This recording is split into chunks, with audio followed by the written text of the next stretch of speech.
Welcome to another episode of Boom and Bust. I'm your host, Tony Clement. I'm here at the News Forum where all voices matter.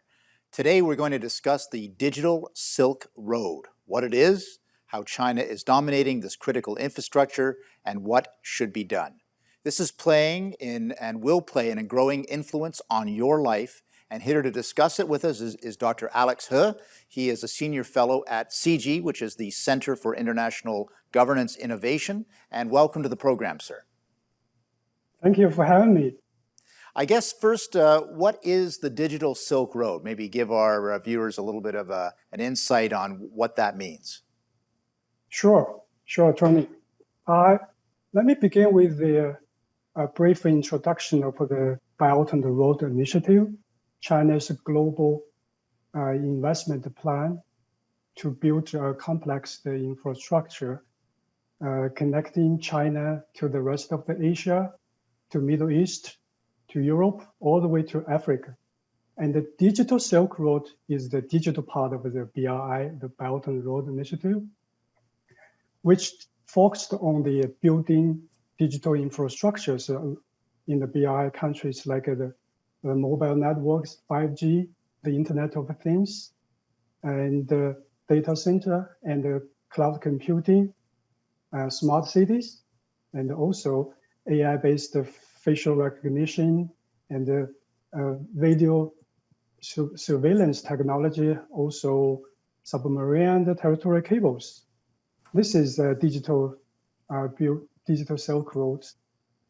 So this is very interesting. So if a country signed on to the People's Republic of China's Belt and Road Initiative, and they further signed on to the Digital Silk Road, you're saying maybe I would call it a double-edged sword. You're getting all of this digital infrastructure, 5G, AI, and so on, but it also can be used by oppressive governments, as China does, to keep track of people and to change their behavior. Is that what you're saying? Yeah, I mean, China invested along the Belt and the roads. In the first few years, is on the traditional, infrastructure construction like the energy, electricity, transport. Since 2017, the priority of the BRI kind of tended to the digital side, building the digital infrastructure along these countries. Right. So it covers a variety of aspects of the digital economy, not just like AI, AF-based facial recognition, also including the basic digital infrastructure for mobile networks, smart cities, cables, all of these aspects. Yes.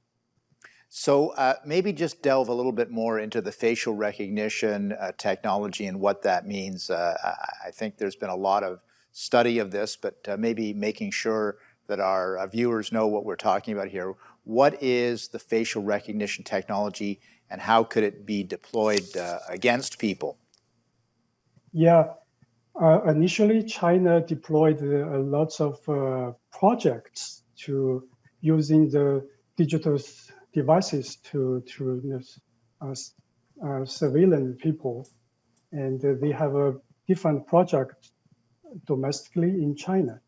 And along with the promotion of the Digital Silk Road, Chinese company already accumulated the very advanced technology in digital surveillance. Mm-hmm. They built advanced equipment like the camera and the video surveillance, and within this, with this equipment, they can use in like I mentioned the smart cities, to monitor the traffic, to monitor the parking, to can be used to prevention of the crime, all of these things. But it's depend on the government who introduced the Chinese technology. If it's not a democratic one, lack of transparency, there is a possibility it could be used, surveillance to surveillance people in their own country using Chinese equipment and the technologies. We're speaking with Dr. Alex He. He is a senior fellow at CIGI, and we will return after this break. We've got lots more questions to discuss. Please stay with us. We'll be right back.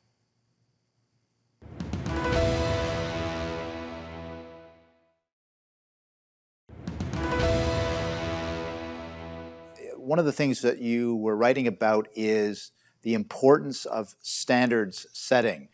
Can you tell us a little bit about that and why it's important? Yeah, standard promotion for China is a very important component of the both BRI and the Digital Silk Roads. China realized the importance of the standard setting.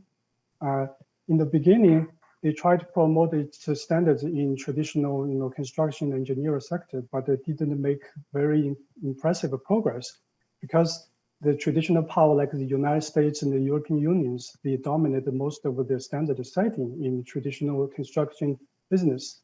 But in the digital infrastructure aspect, it's a different story. Both the technology and the standards are evolving. So China sees the opportunity to catch up and even take the lead in the standard setting in this digital infrastructure like 5G and the Internet of Things and the data center, the cloud computing. But the thing is, to promote your standards in internet, become international ones, to promote it in a BRI country is not enough. More importantly, you have to go to the international standard setting organizations like ITU, International Telecommunication Union, and ISO to put forward your proposals and to make your standards approved by these organizations. Then your standard could be recognized as the international ones. But the thing is, again, traditional power like the United States and the European Union, they dominated the processes for most of the standard setting in these organizations. China is making progress. I just mentioned China has made achievements and progress in the market share for the facial recognition, AI-based, and also the AI, IoT, and the 5G. But at this international standard setting, China is the newcomers. So the influence is still not, China's market share and the technology progress in this technology has not yet translated into the influence at the international standard organization.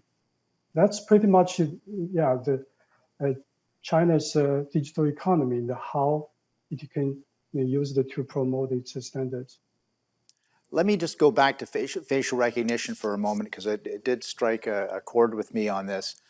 How does China, through its private organizations, but also they're connected to state enterprises and state organizations, how do they perfect facial recognition? How do they? I mean, because we live in a diverse world. There are Asians, there are Africans, there are Europeans, etc. How do they perfect facial recognition? Speaking of which, we have a concept called a biometric. We have a biometrical standards at the international standard organizations. So they defined the old kinds of characters the ratio, and they can identify who you are and so on. So China making progress. It's based on its advancement. Its private sectors, especially the private giant type companies like Huawei, and also Magvay and Uniway and these private companies. And China, 3 big Chinese surveillance companies, they account for like 1/3 of the world market. So there is worry that China could use this data they collect through the facial recognition technology and to promote its research on AI and the big data. That's concerned. So app now. TikTok, sorry, I was going to mention TikTok. Huawei for sure. Is TikTok being used in this manner as well to capture different facial images? Is that added to their? TikTok is different story. Okay. I know TikTok has attracted lots of suspicions in the United States for probably collected the data from the users in the United States. But the TikTok, the company has make a compromise, try to move their servers in the United States, in Right. Singapore. But still, Dr. He, we're going to take a brief break. Hold that thought because I don't want to cut you off. We'll take a brief break. We'll be back with Dr. He after this.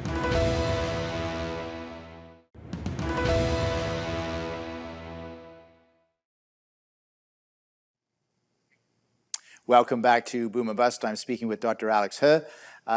Dr. He, I had to cut you off there. You were drawing a distinction between what TikTok does and what Huawei does. Please continue with your discussion.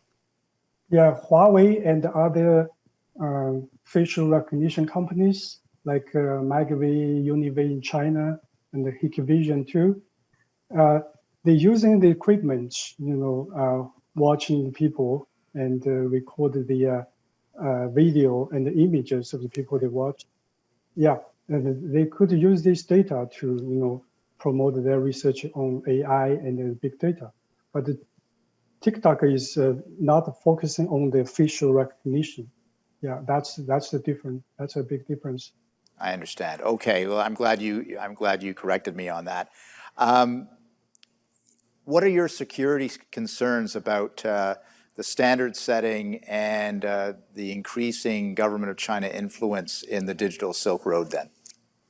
Yeah, one thing I have to mention, different from the BRI, the major driver for digital Silk Road in China is the private sectors, yes. like the big company like the Huawei and the other company I just mentioned. So, but the thing is, China, especially in the past 2 years, is tightening its control on the private sector, especially the big ones like Huawei, Alibaba, and just this week the China's ride-hailing companies Didi was fined a huge $1.2 billion, $12 billion. So there is a regulatory crackdown on China's tech sectors, private tech sectors. There is already a concern about the Chinese companies' operation overseas. Mm. People worry about their connections with the Chinese government. What the Chinese government is doing right now is intensify this already exist tension.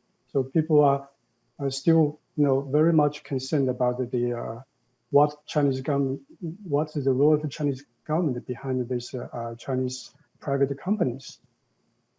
So would you say that there's a lot of organization and cooperation between the private organizations and companies and the Chinese state then?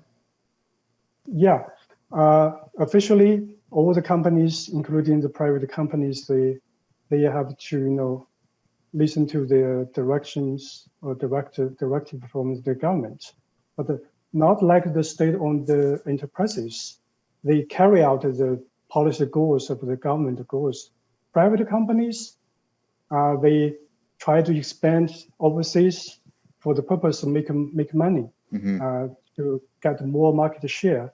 But in the context of the Chinese political economy, the Chinese government, at the other hand, they want to cooperate with the private companies. They build the innovation platform together, try to promote China's technology and the standard overseas.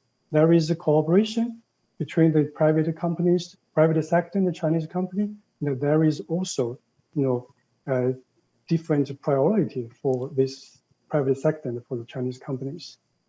Because private companies, they have their own commercial interests to pursue. Right. Okay. So where would you characterize Chinese private or public organizations? In what technologies do they have the lead when it comes to the digital space right now? Yeah, Chinese private company Huawei and the ZTE, they are taking advantage of, or they are making an advancement in mobile networks, 5G, and the Internet of Things.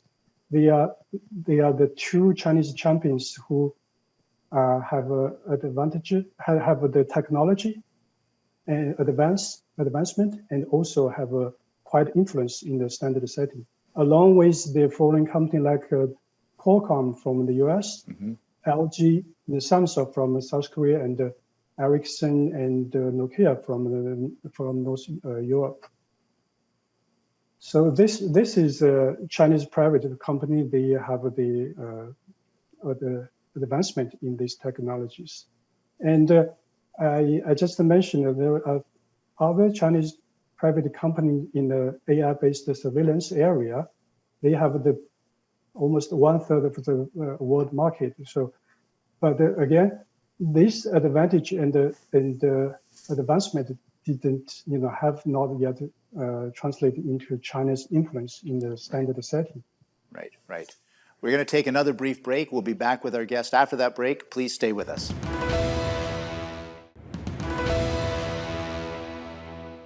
And we're back here at Boom and Bust with our guest, Dr. Alex He. He is a senior fellow at CG, talking about the Digital Silk Road. Dr. He, how can, let's, obviously, as you said, the competitors to China on a lot of these issues are found in North America and in Europe. So how can they best compete with this Chinese juggernaut that is happening here?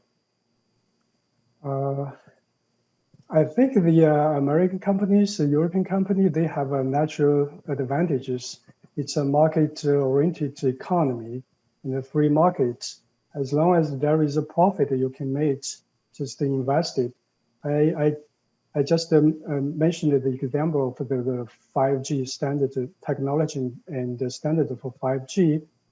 We see Huawei is making progress. Yes, it is. But compared to the other companies like the Qualcomm, Samsung, and Ericsson, they are also equivalent, even have more influence than Huawei. So as long as we keep the market-oriented economy and the democracy, and there is the institution set, so there is no problem that the Western companies can compete with Huawei. So you see a free marketplace and institutions that promote freedom. Those are the best ways to counteract this. Yes. Yeah. Yes. Yeah. Excellent. So when I think of the Canadian government and I guess perhaps the U.S. government, how are they hindering, or how can they help with this threat that China poses? Okay, let's see.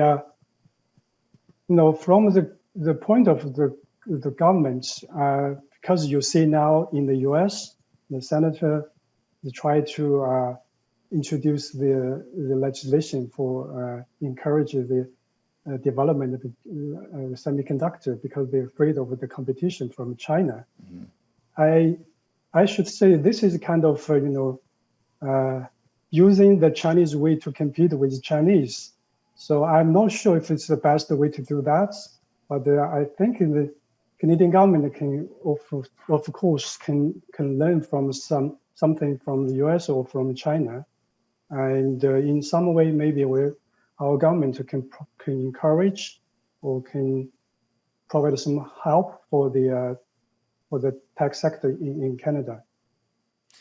And do you think that they are starting to understand that and starting to change policies that will be helpful? I mean, it's totally different system in Canada, US, and in China. Right. So maybe we can learn the strength of them, but not the weakness of them, because China's state-driven model in both grow the economy and the grow technology. Mm-hmm. They also bring about a lot of problems. That's basically why China still lag behind in almost every aspect of technology, except for some some cases, some exceptional cases.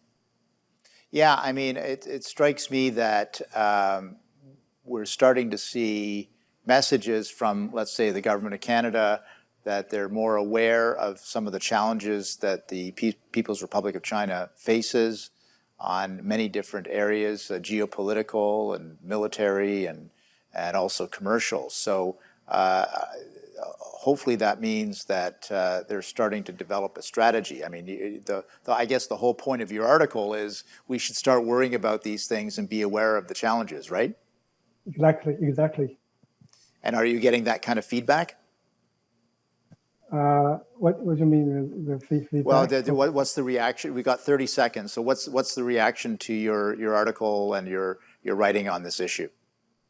I think it's the Digital Silk Road and the standard setting issue attract lots of attentions from all over the world, both from China, from the US, and from other countries.